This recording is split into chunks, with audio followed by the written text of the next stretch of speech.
John of the Eye Patch, Chapter 8. John had a bounce to his step as he walked back to town with his mom. Piratess! He was so excited. He was going to become a real-life pirate. He wondered if he'd get a sword, maybe even a gun.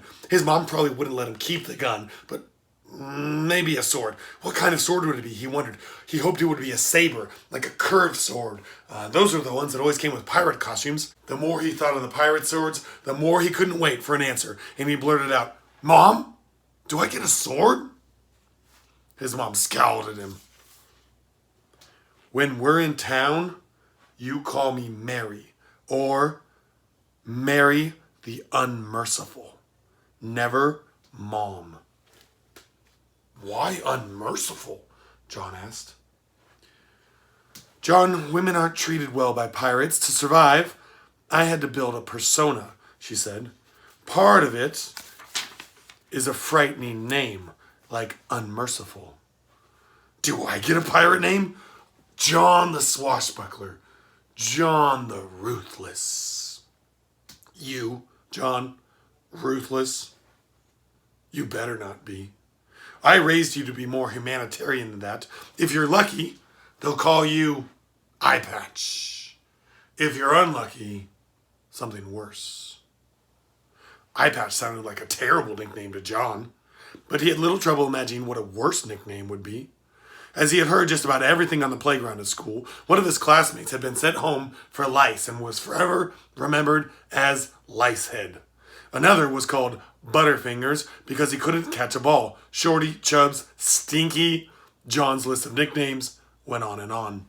In town, they went straight for the pier where the two-mast ship was being tied at port.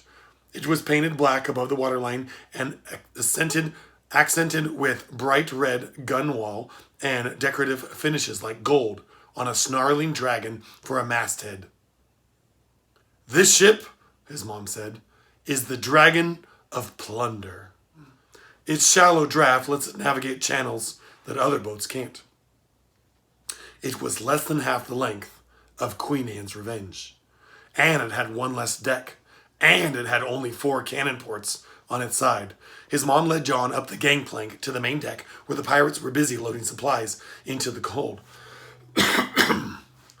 "Mr. Owens!" she yelled, and a burly man covered in sweat stood and looked at John and his mom.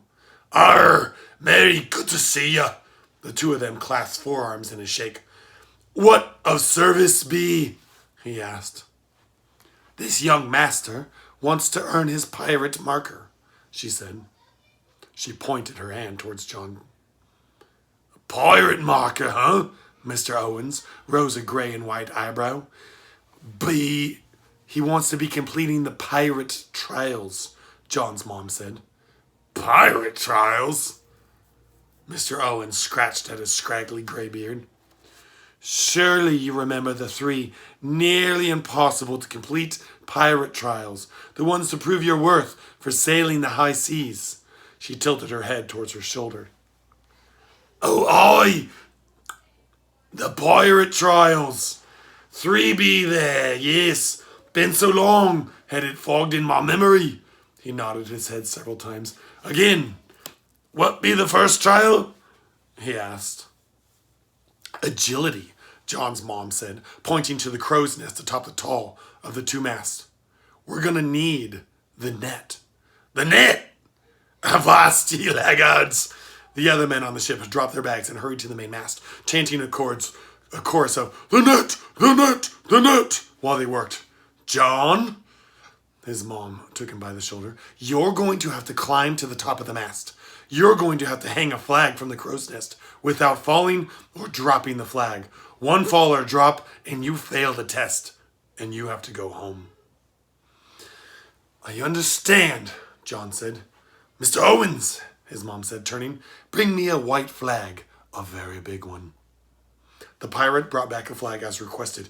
"Here, lad," he said, handing the flag across. John took it. It was 4 feet long. It was nearly as big as John, and heavier than it looked. "Does the flag have to be so big?" John asked. "A pirate's life is hard. Prove your worth. You could always quit now." John rolled up the flag so that it wouldn't catch the wind. He draped it over his shoulder, and he climbed up onto the outside of the rung of the net attached to the mast. Above the crow's nest line, a lot higher than he expected, and below, water splashed against the hull of the ship. "Are you ready to give up?" his mom asked. "Never," John said. He climbed.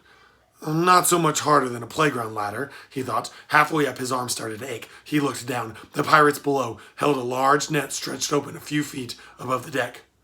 "If it's too far, you can jump. They'll catch you in the net," his mom said. "Never," John said again. He continued to climb, panting and struggling to keep the flag from slipping off of his shoulder. He'd hardly noticed the ship's motion on the deck, but the higher he went, the more he felt the ship sway. He got dizzy. When he looked down, the deck spun underneath him. "Don't fall, don't fall," he kept saying to himself. He squeezed his eyes shut, and he took a deep breath. "Just go. Don't even look down." He forced himself to climb higher, one rung at a time. He pulled himself into the crow's nest. It wasn't much. It wasn't a filled barrel like in cartoons or the old movies. It was just 2 pieces of looped wire connected by ropes. The entire nest swayed as he climbed into it. He lost the grip on the flag. It fell. He lurched and grabbed it, almost falling out of the crow's nest, barely catching the corner. The flag unfurled in the wind. John slowly rolled the flag back up. "I said all the way to the top," his mom yelled from below. John looked up. He could see where the flag would clip into place at the very top of the mast. Unfortunately, there were no ropes to climb that high. The mast itself had several metal hand and footholds. John kept a tight grip on the flag, and he labored his way upwards. At the very top, he gripped the mast with his thighs and one hand as he awkwardly let the flag unfurl again. A gust of wind pulled at the flag like a kite, trying to free it from John's hands. He held onto it with a claw-like grip. Shouts of encouragement from the pirates below rallied. "Yeah!" John's strength increased, and he fastened the flag to the mast. The flag caught wind and it rippled. John roared in victory. "Yes!" He looked around himself, seeing for the first time the vastness of the sea, the island around him. From this perch atop of the mast, he could see all the way across New Providence. He could see to the sea on the other side. Looking out the other direction, he saw nothing but water, interrupted by an occasional sandbar here and there. "Now climb down," his mother yelled. Compared to the ascent, climbing down was a breeze. Back on the deck, the pirates and the mates gave John a hearty smack on the back. They cheered in a bunch of different accents that John could barely understand. "Hey, ye passed the first test," Mr. Owen said, gripping John's arms. "But the first is always the easiest, right?" "What's the second test? I'm ready," John said. Mr. Owen scratched his beard. "Second would be..." He looked at John's mom, who smiled delightedly. A cruel smile. "Industry is the next test." "Industry, yes!" Mr. Owens pointed a finger to the sky. "Industry!" he cheered. "What be industry?" "He has 1 hour to swab the entire deck," John's mom said. Around John, the pirates groaned, heckled, and were generally raucous. "Oh, swab the whole deck. Oh, swab the whole... Oh, no, in 1 hour."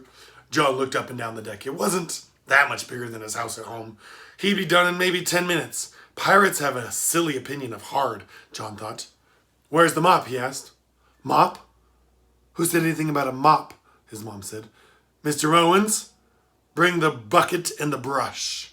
A moment later, a bucket full of salt water was placed in front of John. A hand brush was dropped into the bucket. "Bucket and brush for ye," Mr. Owen said. "You expect me to scrub the whole deck by hand in an hour?" John asked. "I told you, being a pirate's hard work," his mom said. "You can give up any time you want." "Never!" John wasn't quite so sure of that anymore. "Mr. Owens, the hourglass, please."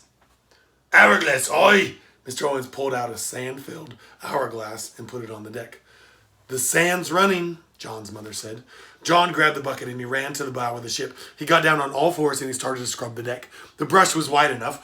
He could hold it with both hands. He glanced at the hourglass as he worked. Sand drained. John scrubbed faster, wetting the wood. Whenever the bucket ran dry, Mr. Owens replaced it with a new bucket of salt water. While climbing the net, this made John's hands ache. Swabbing the deck made his fingers raw and sore. I'm going to have blisters for sure, he thought. As he worked, his mom stood over him, occasionally telling him where he missed a spot or reminding him, you can give up at any time. To which John would always reply, never! But each time, it got a little softer than the last, a little more internal than external. Every glance to the hourglass made him swab a little faster. The brush slushed and sloshed along the planks, transmuting them from a dry pale yellow to a glossy wet brown. John developed a cadence to his swabbing, not unlike the rhythm of drums or a guitar. Soon he was lost in the mindless act of work, until... You're done, his mom said. John looked up. He worked from the front desk to the back, wetting the entirety with salt water. He looked at the hourglass. Sand still ran. He grinned up at his mom. The excitement of success chased the pain from his fingers. So, I'm ready. What's the last trial? He said. John, his mother, and Mr. Owens climbed the ladder to the quarterdeck. This is the hardest test of all, his mom said, atop the quarterdeck. She put her hands on the ship's wheel. This, John, is the helm. I get to steer the ship? John bounced from foot to foot, all of his pain in his hands gone. Of course you don't get to steer the ship, his mom said. Then what's the last trial? John asked. He looked back and forth between Mr. Owens and his mom. The last trial, his mom said, is a trial of knowledge. That be the hardest for sure, Mr. Owens said. Here's your first question. Are you ready? Ask away. John wasn't exactly the best student, but he knew everything there was to know about pirates. Well, most everything at least. So, you're stuck on an island.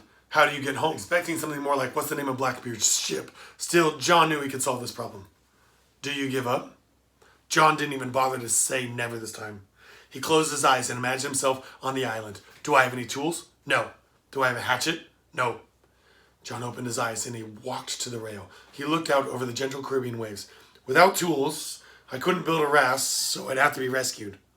Go on, his mom said. To be rescued, I'd need to be found. I could make a signal fire by burning some vegetation on the island. How would you start the fire? With a mat, he caught himself. He didn't have tools. He doubted he'd have a match. He doubted matches had been invented yet. Well, I'd need a piece of wood and a stick. One of my shoelaces would work for a bow. Then some dry tinder, and I can make a fire just like I did at Indian camp.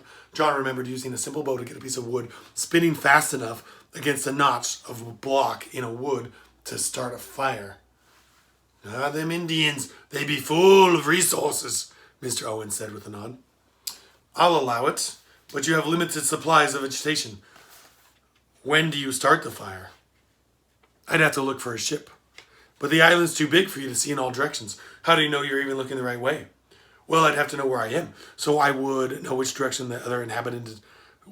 So I would know which direction were the other islands. You don't have a map. I have the stars. The stars? Yeah, we're in the northern hemisphere, John said, remembering the equator ran through Brazil. All I have to do is find the North Star. He thought back to the glowing stars of his bedroom ceiling. It's on the Little Dipper. It should be the brightest star in the night. How's that going to help? His mom asked. Well, at Indian camp, we started by putting a fist straight out and then stacking fists until I got to the North Star. Each fist counts as 10 degrees. That lets me know my latitude. If it's one fist, I'm 10 degrees north of the equator. What good is knowing latitude if you can't find longitude? John picked the wall map. He pictured the wall map in his dad's office. Well, the island's like a natural barrier, making the seas easier. Most ships go between all of the Caribbean islands, so if I'm on the southern island, I look north. On a northern island, I look south. He's a smart lad, said Mr. Owens. Did I pass? Yes. John was excited. He was going to save his mom. He skidded to a stop in front of Mr. Owens and he held his hand up for a high five. Mr. Owens looked curiously at his hand. Hold your hand up, Mr. Owens did, and John gave him a high five. Well, lad, Time to see the captain about signing your oath.